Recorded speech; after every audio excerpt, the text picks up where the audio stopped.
Gloire au Seigneur. Depuis un moment, nous avons commencé un enseignement sur la seconde venue de Christ.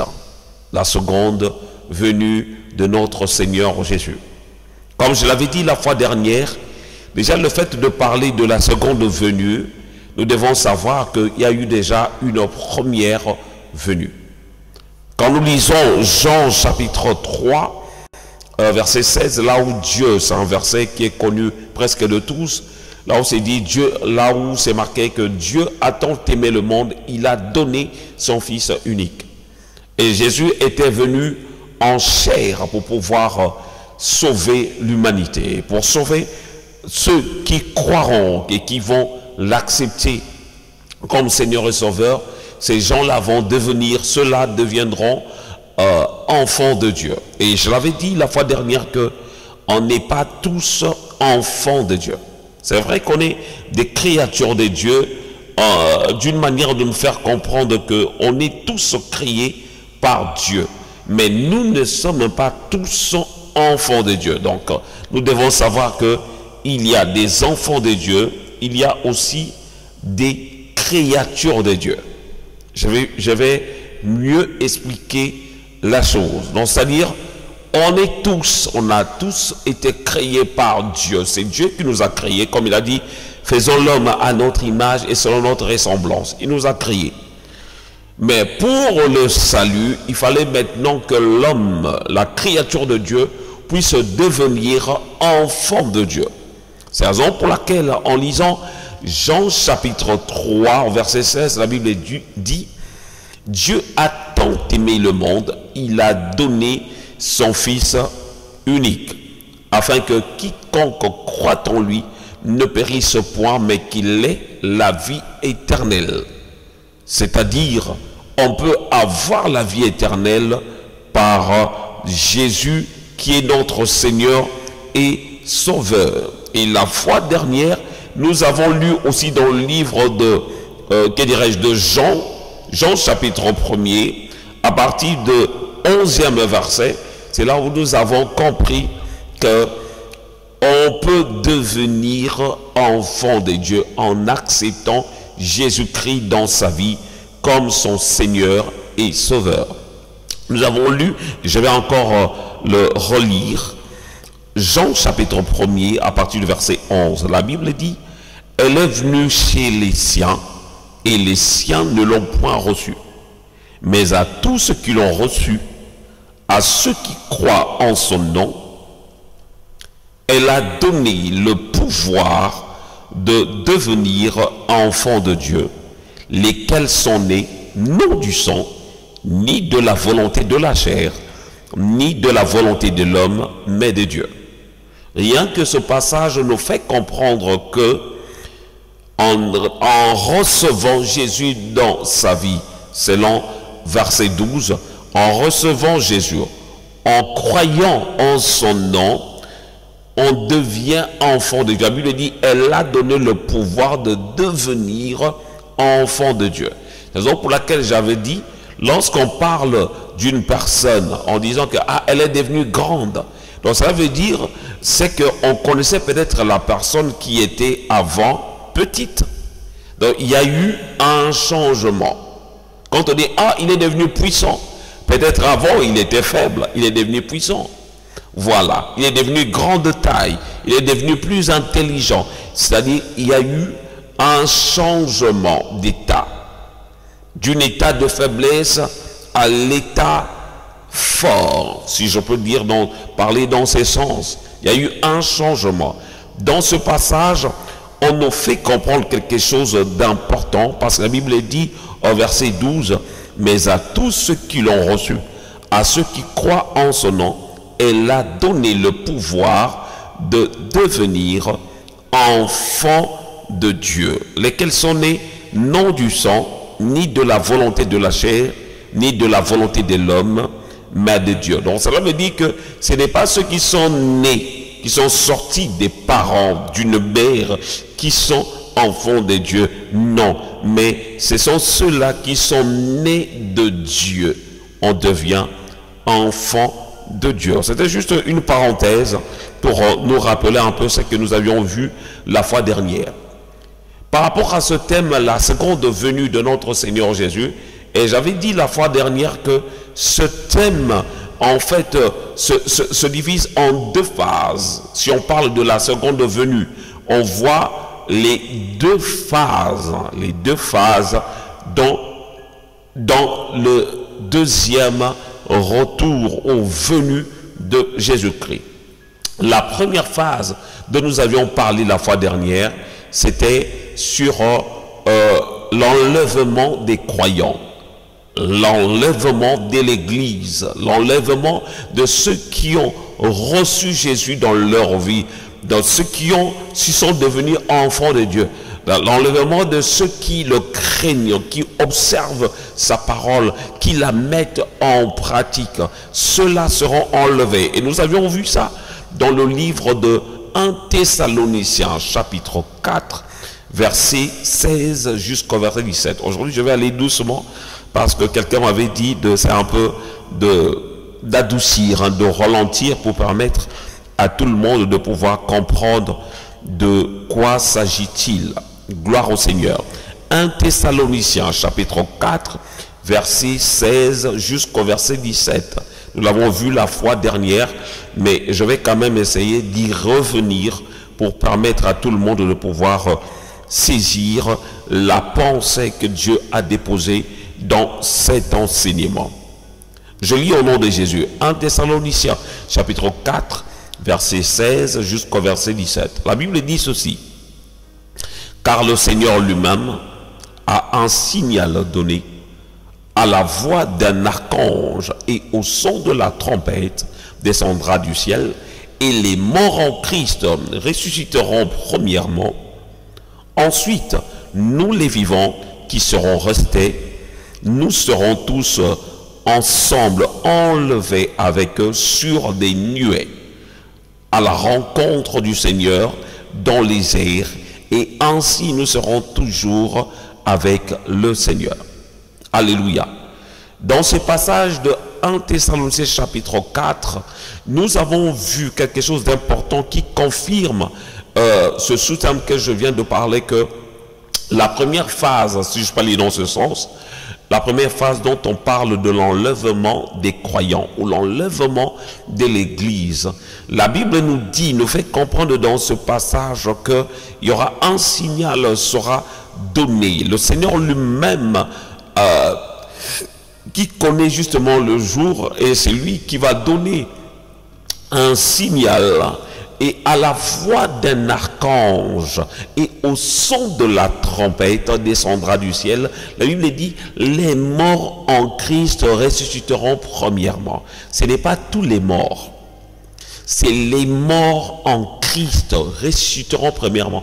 C'est la raison pour laquelle je viens encore ce soir pour marteler là-dessus. Bien-aimé, toi qui n'as jamais donné ta vie à Jésus, c'est le moment de donner ta vie à Jésus. Le monde va passer et ses plaisirs. Vous connaissez peut-être l'histoire de Noé. Comment cet homme, il avait construit l'arche pour pouvoir sauver plusieurs. Mais beaucoup continuaient à pratiquer des mauvaises choses, ne voulaient pas prêter l'oreille et accepter ce que Noé disait. Mais lorsque le déluge était arrivé, tous étaient morts sauf à part la famille de Noé. C'est de la même manière le Seigneur nous permet aujourd'hui. Il y a des serviteurs de Dieu comme moi qui prêchent ou qui annoncent le retour de notre Seigneur, qui parlent, qui nous demandent à abandonner le monde, à abandonner le péché pour suivre le chemin du salut. Mais beaucoup pensent que comme on a la même nature, dans le sens où on a le même corps, on fait peut-être même les mêmes choses, on mange la même chose, mais c'est comme si nous tous, on est pareil. Non, bien-aimés, il y a parmi nous ceux qui craignent Dieu, malgré ils ont la chair comme toi et moi.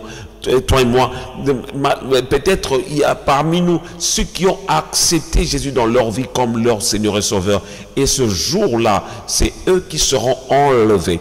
Parce que la Bible dit, même ceux qui sont morts en Christ, ce jour-là, ils vont entendre le son de la trompette et ils ressusciteront.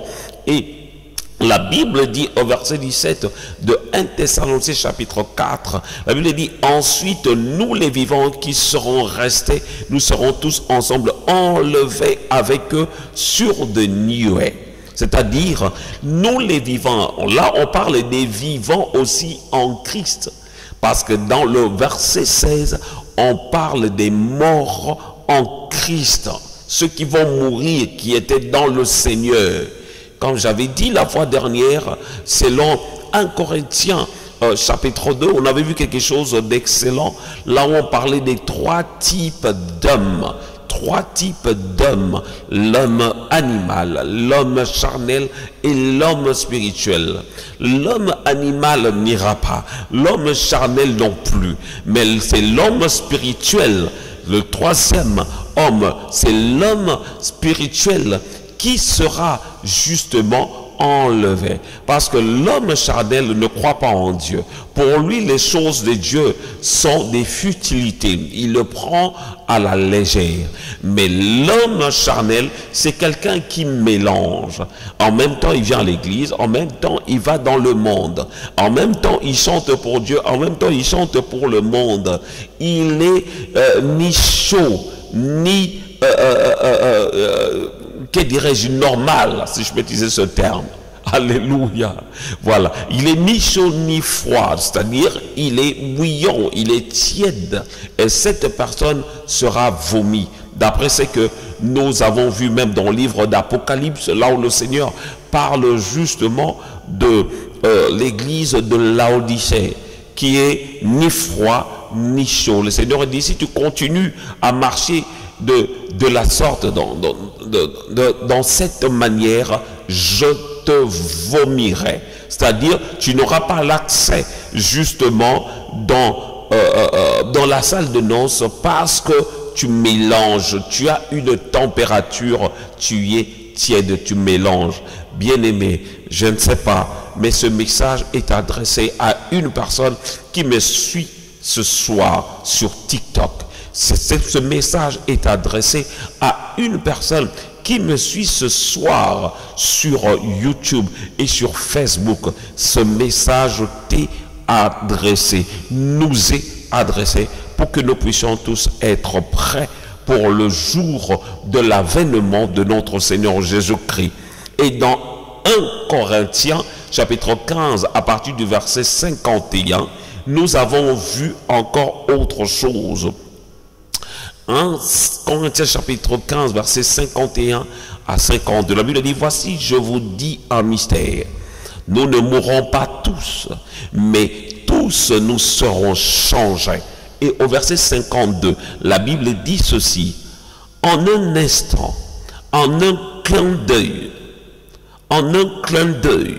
à la dernière trompette, la trompette sonnera et les morts ressusciteront incorruptibles.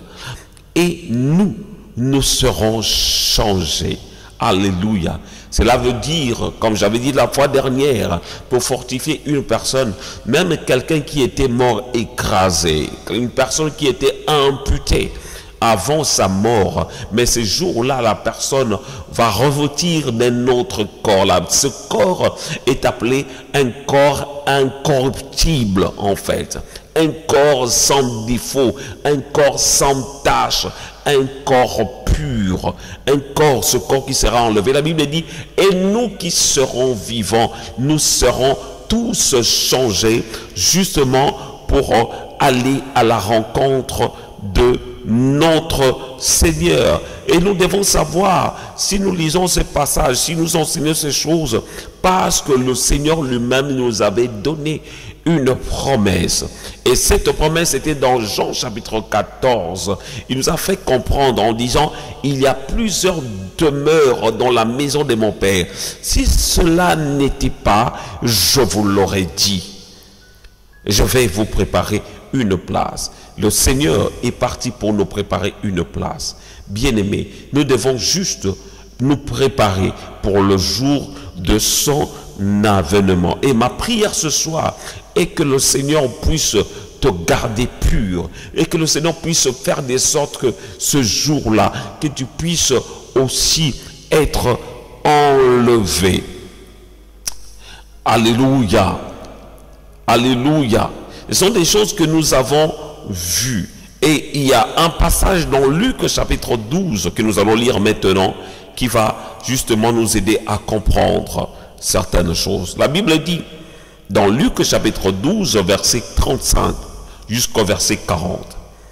La Bible dit ceci: que vos reins soient sains et vos lampes allumées. Et vous soyez semblables à des hommes qui attendent que leur maître revienne des noces, afin de lui ouvrir dès qu'il arrivera et frappera. Heureux ces serviteurs que le maître, à son arrivée, trouvera veillant. Je vous le dis en vérité, il se scindra, les fera mettre à table et s'approchera pour les servir. Qu'il arrive à la deuxième ou à la troisième veille, heureux ses serviteurs s'ils les trouvent veillants. C'est un message adressé aux serviteurs de Dieu. Serviteurs, je ne parle pas seulement à ceux qui ont le titre, si je peux dire ceci, à ceux qui ont des appellations comme un pasteur. Tout enfant de Dieu est serviteur de Dieu. Tout enfant de Dieu est serviteur de Dieu. Mais le Seigneur nous parle aujourd'hui, heureux ces serviteurs s'ils les trouvent veillants. Cela veut dire que le Seigneur veut des serviteurs qui veillent. Parce que ici on nous parle comme nous ne savons pas le jour où le Seigneur sera de retour.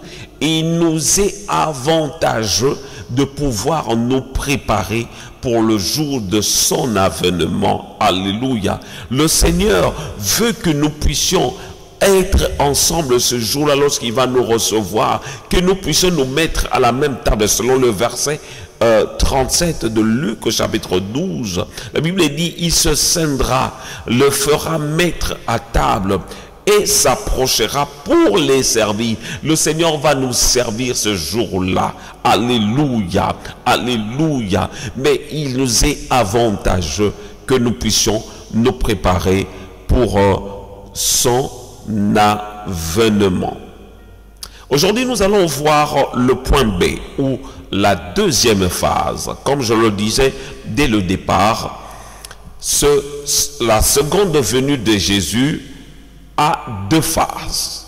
La première phase, c'est l'enlèvement de l'Église. Et l'enlèvement de l'Église, ça se fera dans les airs. C'est-à-dire, on va aller dans les airs à la rencontre de notre Seigneur Jésus. C'est là où les morts en Christ vont ressusciter. Et nous qui sommes vivants en Christ, bien sûr, nous allons monter tous ensemble au son de la trompette. La trompette sonnera, le Seigneur donnera un signal. C'est alors que nous serons enlevés dans les airs à la rencontre de notre Seigneur.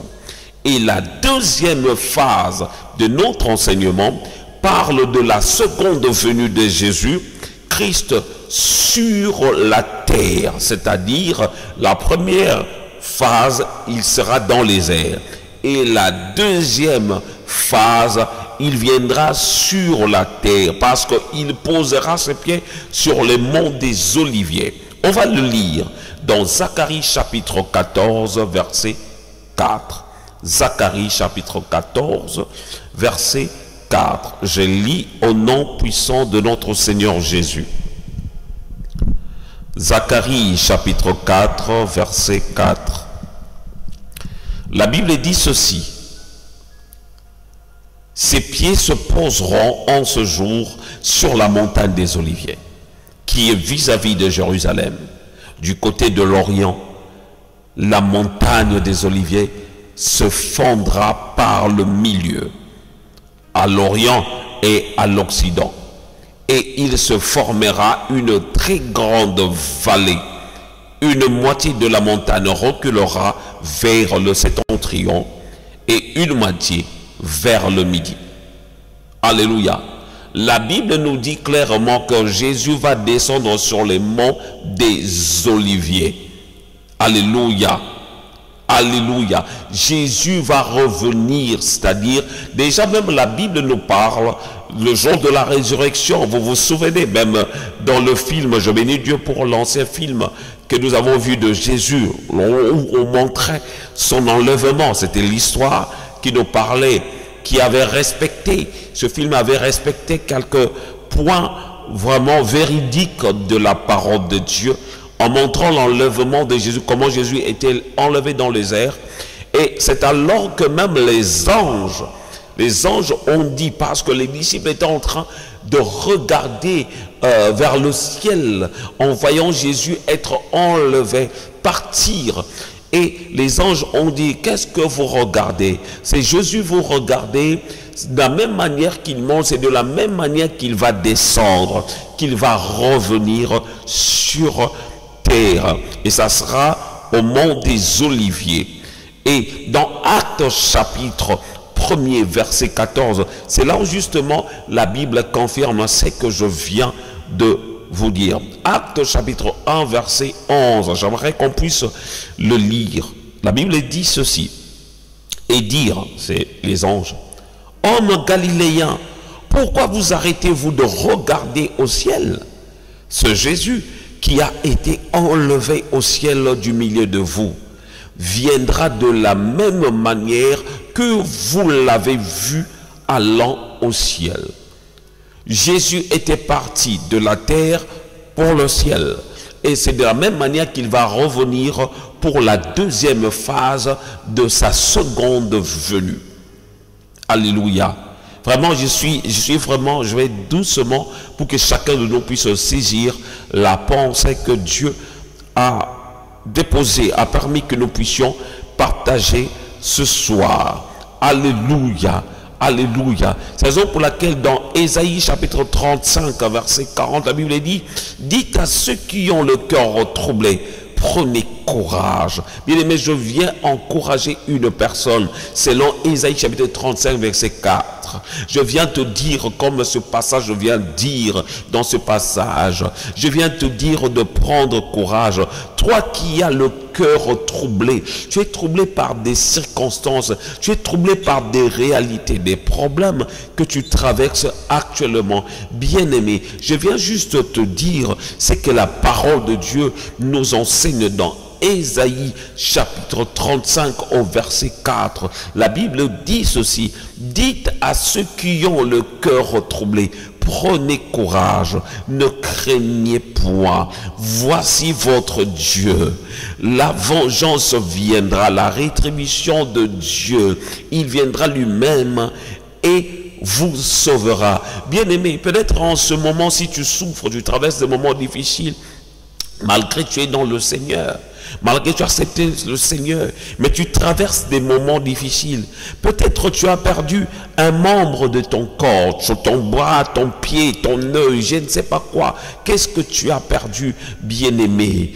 Bien-aimé, mais je te dis une chose, que ton Seigneur sera de retour. Il reviendra te chercher. C'est la raison pour laquelle je t'encourage.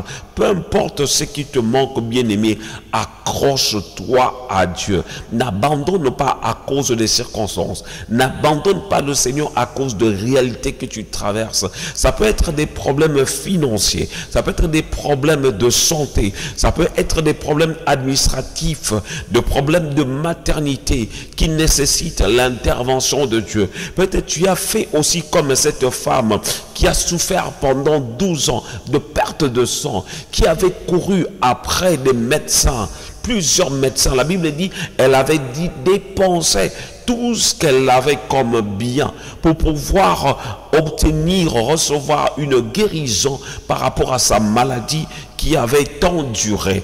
Mais la Bible nous dit quelque chose de merveilleux. La Bible nous fait comprendre que le jour où qu'elle avait décidé justement de toucher le pan de vêtements de Jésus. Et c'est ce jour-là où la guérison était rentrée dans sa vie. C'est ce jour-là où cette femme était complètement guérie. Bien-aimée, c'est la raison pour laquelle ce soir, je viens t'encourager. Peu importe tes problèmes, peu importe les difficultés que tu traverses, de ne pas abandonner le Seigneur. Accroche-toi à Dieu, de ne pas abandonner. Car la Bible nous dit, me pousse, me fait comprendre ce soir de pouvoir t'encourager. Dites à ceux qui ont le cœur troublé. Je t'encourage aussi de le faire, bien-aimé, de dire à ceux qui ont le cœur troublé, prenez courage, ne craignez point. Voici votre Dieu. La vengeance viendra. Le Seigneur viendra pour manifester aussi sa vengeance envers ceux qui pratiquent le mal, envers ceux qui ne veulent pas l'accepter. La colère de Dieu va s'abattre sur des personnes, des malfaiteurs, pour des personnes qui ne veulent pas se convertir.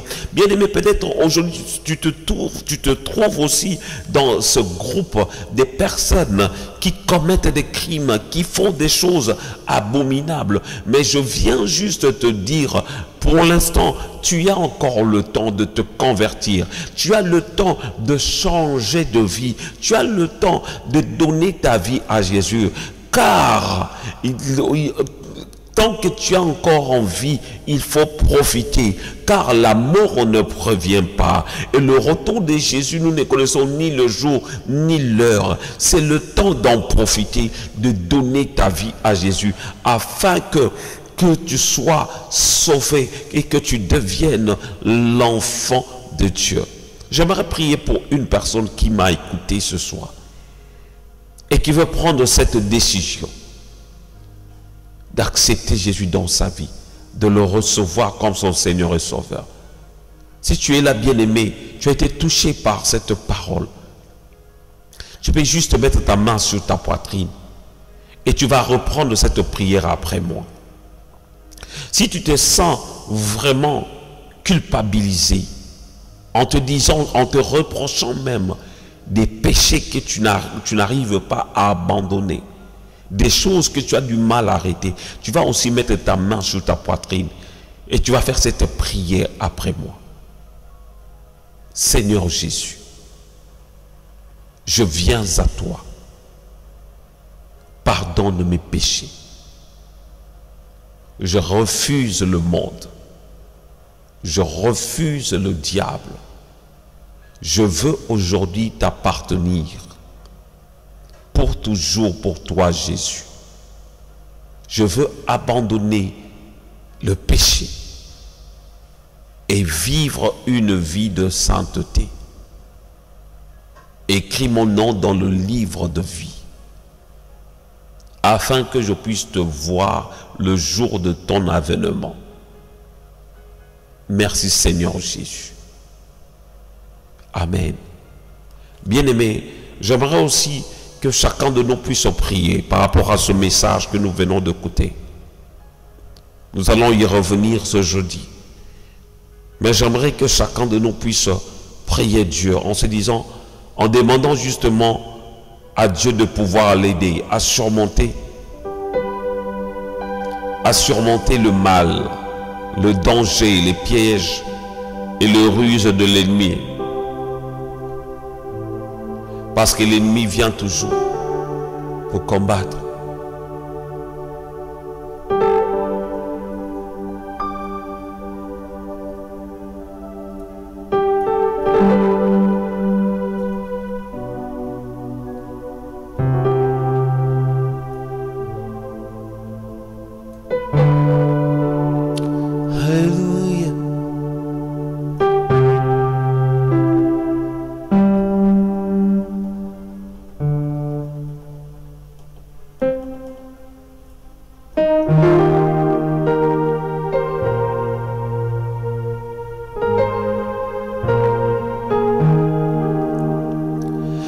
Comment te dire ce que je ressens?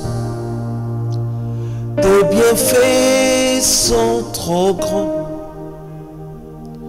Du fond de mon âme coulent des larmes qui traduisent mes silences. Comment te dire ce que je ressens? Tes bienfaits sont trop grands. Du fond de mon âme coulent des larmes qui traduisent mes silences. Que ma vie soit une fleur, un parfum pour toi, Seigneur. Que ma vie soit une fleur, un parfum de bonne odeur. Devant toi je me répands. Fais de moi ce que tu voudras. Devant toi je me répands. Fais de moi ce que tu voudras.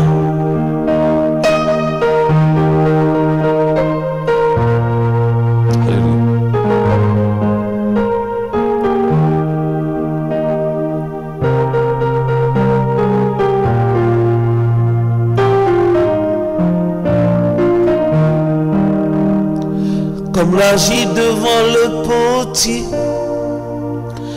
donne-moi la forme qui te plaît. Fais toutes choses en ton temps, je serai toujours confiant.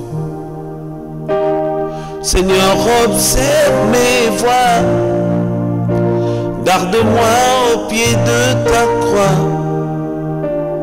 Je voudrais habiter chez toi tous mes jours ici-bas. Que ma vie soit une fleur, un parfum pour toi, Seigneur. Que ma vie soit une fleur, un parfum de bonne odeur. Devant toi je me répands. Fais de moi ce que tu voudras. Devant toi je me répands. Fais de moi ce que tu voudras. Bien-aimé, que ce chant soit ta prière ce soir. Que ce chant devienne ta prière ce soir. Ma prière est que tu puisses dire à Dieu: Seigneur, je veux être devant toi, fais de moi ce que tu veux. Je ne veux pas vivre dans le péché. Je ne veux plus vivre dans des choses qui m'empêchent de pouvoir te voir et de te servir. Fais de moi ce que tu voudras. Élève ta voix et prie avec moi. Seigneur, au Dieu de grâce, je viens ce soir. Je ne suis pas venu seul, je viens avec mes frères et sœurs qui sont connectés, qui sont conscients de leurs fautes, qui sont conscients, Seigneur, de leurs erreurs, de leurs pratiques qui n'étaient pas agréables devant toi. Ma prière est que tu nous aides, Seigneur Dieu, à surmonter, Seigneur, les épreuves, à surmonter les plans machiavéliques de l'ennemi, Seigneur, pour faire ta volonté, pour faire juste ce qui est agréable devant toi. Nous savons, comme cela est écrit dans ta parole, qu'avec toi, nous ferons des exploits et tu écraseras nos ennemis. Seigneur, ma prière est que tu fasses de sorte que nous puissions, Seigneur, vaincre le mal. Et des choses, Seigneur, oh Dieu, qui nous poussent, Seigneur, oh Dieu, à abandonner, Seigneur, la voie du salut. Aide-nous, donne-nous la force. Oh Dieu, je viens ce soir te prier en faveur de mes sœurs, en faveur de mes frères et sœurs qui sont connectés ce soir. Je viens te prier en faveur de ma famille, mes frères et sœurs, mes neveux et nièces, mes cousins et cousines, Seigneur, oh Dieu, mes oncles, Seigneur, oh Dieu, mes tantes, oh Dieu. Ma prière est que tu puisses visiter chacun. Seigneur, ceux qui ne te connaissent pas, qu'ils arrivent à te connaître. Car la Bible dit, vous connaîtrez la vérité et la vérité vous affranchira. Je te prie ce soir d'affranchir, Seigneur, oh Dieu, Seigneur, les cœurs de chacun. Seigneur, que les cœurs des pierres deviennent des cœurs de chair, enfin de sentir et d'écouter cette bonne nouvelle. et de la mettre en pratique, Seigneur. Donne, Seigneur, oh Dieu, le dégoût, Seigneur, oh Dieu, la haine du péché, la haine des choses qui nous attirent à pratiquer les choses de ce monde. Donne-nous la haine, Seigneur, et la démangeaison, Seigneur, de pratiquer le péché. Mais donne-nous ce désir ardent de faire ta volonté, peu importe les circonstances, quelle que soit, Seigneur, la maladie, quelle que soit la persécution, que nous puissions, Seigneur, oh Dieu, nous accrocher de ta parole. Comme Étienne ce jour-là, malgré qu'on le lapidait, mais lui, Seigneur, oh Dieu, il se contentait de regarder le ciel et à contempler la grandeur des choses d'en haut. Que rien ne nous sépare de ton amour. Comme Paul l'a dit, qui me séparera de l'amour de Dieu manifesté en Jésus-Christ? Serait-ce la mort? Ni les démons, ni Satan et ses acolytes, ni les choses de ce monde, ni les anges ne nous séparera de l'amour de Dieu manifesté en Jésus-Christ. Garde-nous, garde nos cœurs purs devant toi. Au nom de Jésus. Je vais prier pour une personne. Si tu es là, tu as besoin de la prière, tu vas juste poser ta main sur ta poitrine et moi je vais prier pour toi. Seigneur, je te prie ce soir pour cette personne qui me suit à cet instant, qui est malade. Tu es le Dieu qui nous guérit de toutes sortes de maladies. J'ai expérimenté ta puissance, de la manière dont tu m'as sorti, Seigneur, des maladies bizarres, Seigneur. De la manière dont, Seigneur, au Dieu des armées, tu as restauré ma vie. Et je sais que tu es capable de le faire dans la vie de cette personne qui a tant souffert et qui a besoin de ton intervention. Je te prie, Seigneur, oh Dieu, pour Papa Géry. Seigneur, oh Dieu, qu'il soit guéri totalement au nom de Jésus. Je te prie, Seigneur, oh Dieu des grâces, pour ceux qui sont malades, Seigneur, oh Dieu, qui ont besoin de ton intervention au nom de Jésus. La Bible dit, alléluia, que la prière des justes a une grande efficacité. Je te prie, Seigneur, oh Dieu, ceux qui ont des problèmes de maternité, accorde-leur des enfants au nom de Jésus. Je dis, dans ta maison, il n'y aura pas de stérile. Il n'y aura pas de stérile, Seigneur, oh Dieu de grâce. Fais un miracle, Seigneur, oh Dieu. Oh Dieu. Merci, Seigneur Dieu, pour d'avoir résolu les problèmes financiers, des problèmes de santé, des problèmes, Seigneur, de maternité. Merci, Seigneur, car la Bible dit, lorsque nous te demandons quelque chose, nous devons croire que nous l'avons déjà reçu et nous le verrons s'accomplir. C'est la raison pour laquelle je viens d'avance, Seigneur, oh Dieu, parce que je n'aurai pas assez de temps de te demander des choses, Seigneur, mais je viens juste te rendre grâce d'avance pour ce que tu as fait ce soir, pour les guérisons, pour les délivrances que tu as opérées dans la vie de tous ces captifs. Merci, Seigneur, pour la restauration des familles qui étaient déchirées, des couples déchirés, prêts, Seigneur, oh Dieu, à divorcer. Merci de les restaurer, oh Dieu. Merci, Seigneur, oh Dieu, d'accorder les papiers, Seigneur, oh Dieu, à ceux qui en ont besoin. D'accorder le travail, Seigneur, oh Dieu, à ceux qui en ont besoin. De résoudre les problèmes, Seigneur, oh Dieu, qui traversent tes enfants. Que la gloire ne revienne qu'à toi seul, au nom puissant de Jésus. Merci, Seigneur Jésus-Christ. Amen.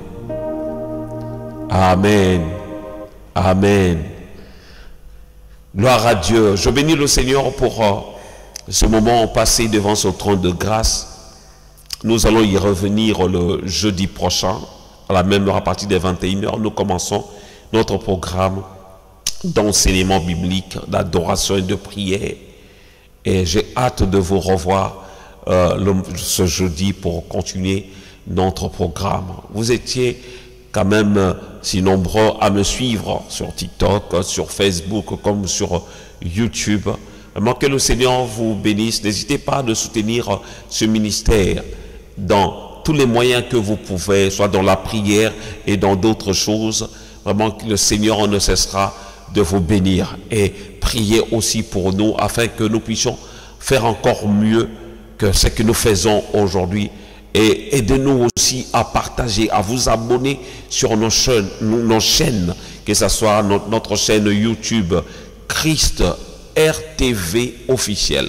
Christ RTV officiel. Vous pouvez vous abonner sur notre chaîne et partager nos vidéos, même sur notre chaîne Facebook Évangéliste Edgar Kongolo de Christ. Vous pouvez vous abonner plutôt sur cette chaîne, même sur notre chaîne compte Facebook. N'hésitez pas de partager nos vidéos et que le Seigneur vous bénisse. Et je vous souhaite une très bonne soirée dans la présence de notre Seigneur Jésus. Et je vous dis à très bientôt.